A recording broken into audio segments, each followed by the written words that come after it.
We cannot continue to use up land in an irrational, ad hoc way. They build anywhere they want to build. In ponds, dams, in rivers. You can't plan long term unless you're sure you're going to have the resources that you need to execute those plans. We live in a country that is vulnerable to certain hazards.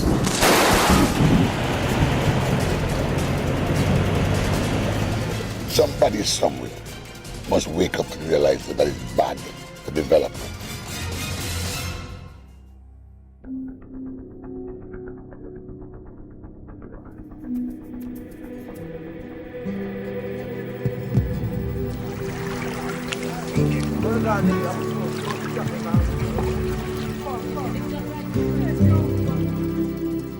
Antigua and Barbuda is faced with conflicting land use practices and unplanned developments. It has hampered progress in preserving the country's natural environment, sustainable growth, and long-term economic development. The government of Antigua and Barbuda is committed to a national planning process, which will lead to a national physical development plan and a sustainable island resource management zoning plan. However, everyone must play a role to ensure all the issues and potential problems are identified and addressed. I began to get reports from the Lands Division, Extension Division, and from the Survey Department and DCA. All falls under this ministry. And I realized that there was a land use policy, sustainable island resource management plan in place, but was put on hold. And I called the Environment Division, and we all wake up and begin to work on it in 2009. And it took us a long time to get where we are, to this draft, the final draft for consultation. We cannot continue to use up land in an irrational, ad hoc way. We need to allocate land for their best and optimum use so that we get the most out of our limited land resources. Squatting has been a big problem. And squatting is a problem because of lack of management capability of the government, past and present. And in some areas where flooding is apparent right now, where they shouldn't have no flooding, it's all because of poor planning. And I'd like to use Williki for example. Williki, a wonderful site, is on a hill. So Williki should have no flooding at all. None. It's on a hill, the runoff is perfect.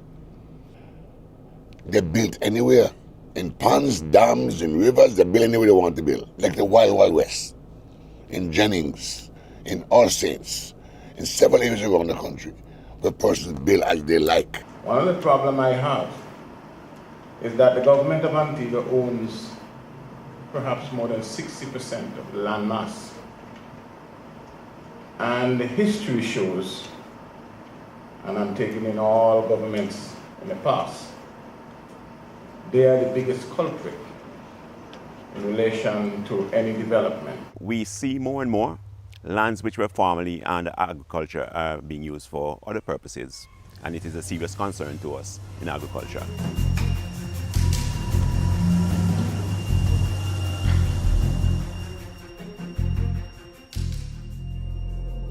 I want to know whether or not any thought has been put into the idea of parks and water storage areas within the parks, for example, to catch rainwater, okay, not only just for aesthetic appeal, but for functional use also.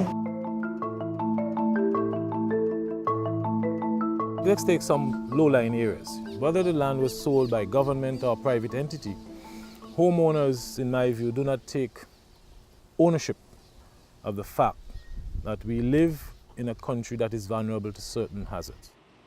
There are scientific means that can be utilized to build reasonably safely in a low-lying area, but we don't do that. We follow the traditional way of building, where we dig a foundation and we come up, and then the level above grade for that particular location is too low. And so we only discover when it rains that the water is now coming into the house. We need to take ownership of the fact that These events occur, and so when we build, where we locate and so on, must be taken into consideration so we reduce the strain on the public purse.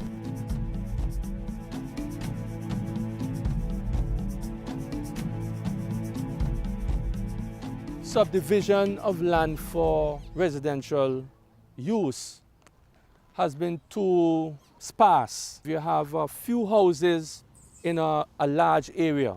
Land plots, half acre, an acre and a half. It makes it very expensive for the country to provide infrastructure to such extensive subdivisions with just a few houses. So what the plan hopes to do is concentrate settlements into smaller areas so that it makes it cheaper for the provision of infrastructure and amenity services. What we need to be able to say as people living in this country, to say to investors, whether they be domestic investors or foreign investors, is that these are the areas that have been specifically set aside for the economic activity you want to pursue. And we can provide you the services that you need in these areas. And what happens as a result of that is while we are doing the commercial development, we begin to consider other things in the environment. So we protect our watersheds, and we protect our coastal zones, and we protect our mangroves. And we do this not just for our visitors, but we do it for ourselves because we live here all year round. The result of that is that by maintaining the integrity of the environment, we are then able to benefit commercially because then we can command premium for land sales, and we can be very selective about the developments we allow because we're leveraging on multiple levels. We're leveraging not only the fact that our country is uniquely positioned geographically, but we're leveraging our natural beauty and resources, and we're leveraging as well the pristine environment that we have maintained. I think that we have to take in mind the whole issue of zoning because for a small country, we will continue to grow. There will be competition from housing, there will be competition from other sectors for land. And unless we begin to look at zoning lands, specifically for the use of agriculture, and only agriculture, the time is going to come when we would not have the land base on which to sustain agriculture, not only from an economic point of view, but there's another aspect to it, the whole issue of food security. The global situation that is so volatile, you must retain the resources in your country that if needs be, you have the capacity to at least address your food security in a significant way. And we're going to need to have lands reserved for agriculture if we will be able to have that capacity.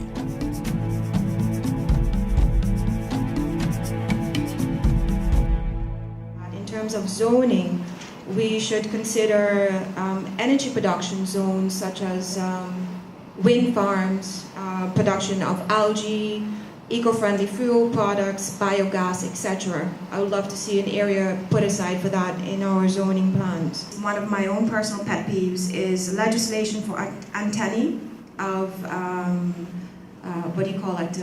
phone companies, cell towers, not only from a prime real estate point of view, so in terms of your zoning, they're taking up prime real estate. They're also a concern for radiation for humans and our livestock. I definitely had the execution of the acts and the legislation, but that was mentioned over and over. I like the term of legislation with teeth. I would really like to see not only the environmental division, but the different developmental agencies get those proverbial teeth.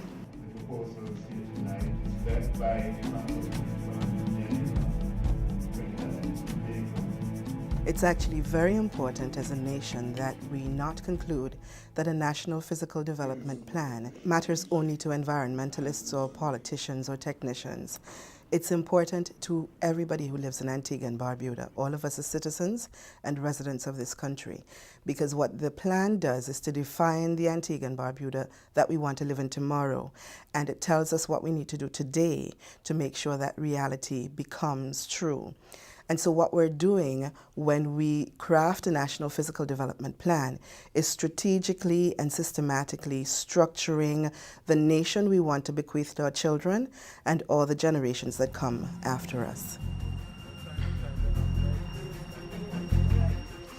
Where we haven't proceeded is really into the fishing grounds and the productivity of the fishing grounds and that sort of thing. Clearly, it's something that needs to be done. We are reading that there are problems with fishermen coming from other countries, with the need to go further and further from the shore and all that kind of thing. But it is something that we should be a follow-up to the kind of planning that we've been doing. The physical development plan will allow, hopefully, and when I say hopefully, I'll be looking to see the implementation process and to see whether or not those agencies who have responsibilities to execute the implementation carry out their function. I find for too long we've been too quiet as a nation. We see things going on that are not right in our communities and we don't say anything until it impacts us negatively.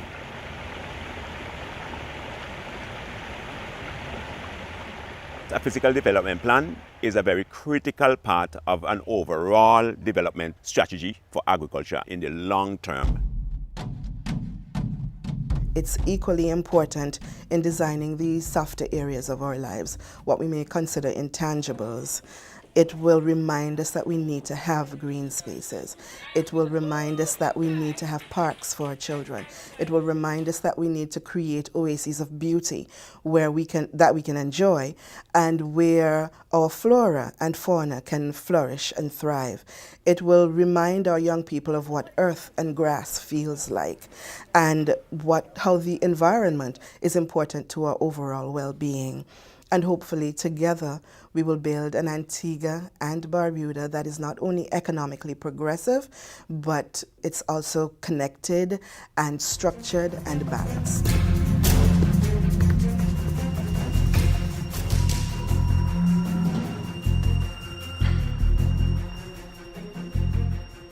You can't have sustainable development without disaster risk reduction built into that process. And hence the reason for a physical development plan. And then the issue of zoning all ties into one package. If we fail to take all of these on board and we go ahead and build, we have to be prepared then to live with the consequences thereafter.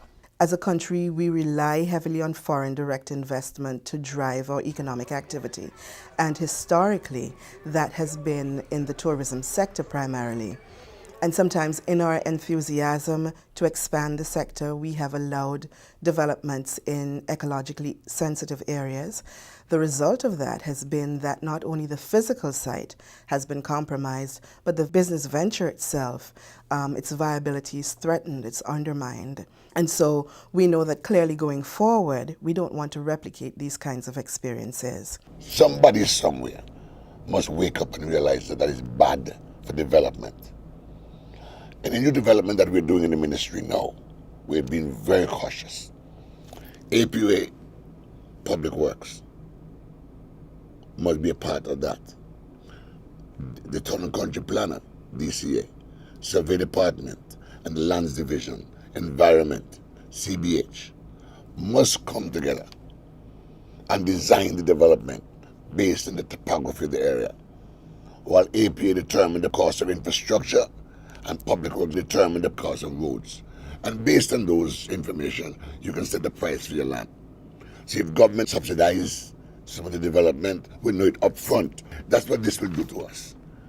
It enables us to avoid flooding, stop people from building houses in dams and ponds and backfilling dams and ponds. There's some persons who have a piece of land and are backfilling 30 feet off of their land to get more land.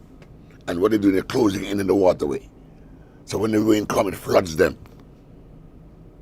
The management of the land in Antigua is crucial and is begging for us to step in. And that's what we're doing here right now.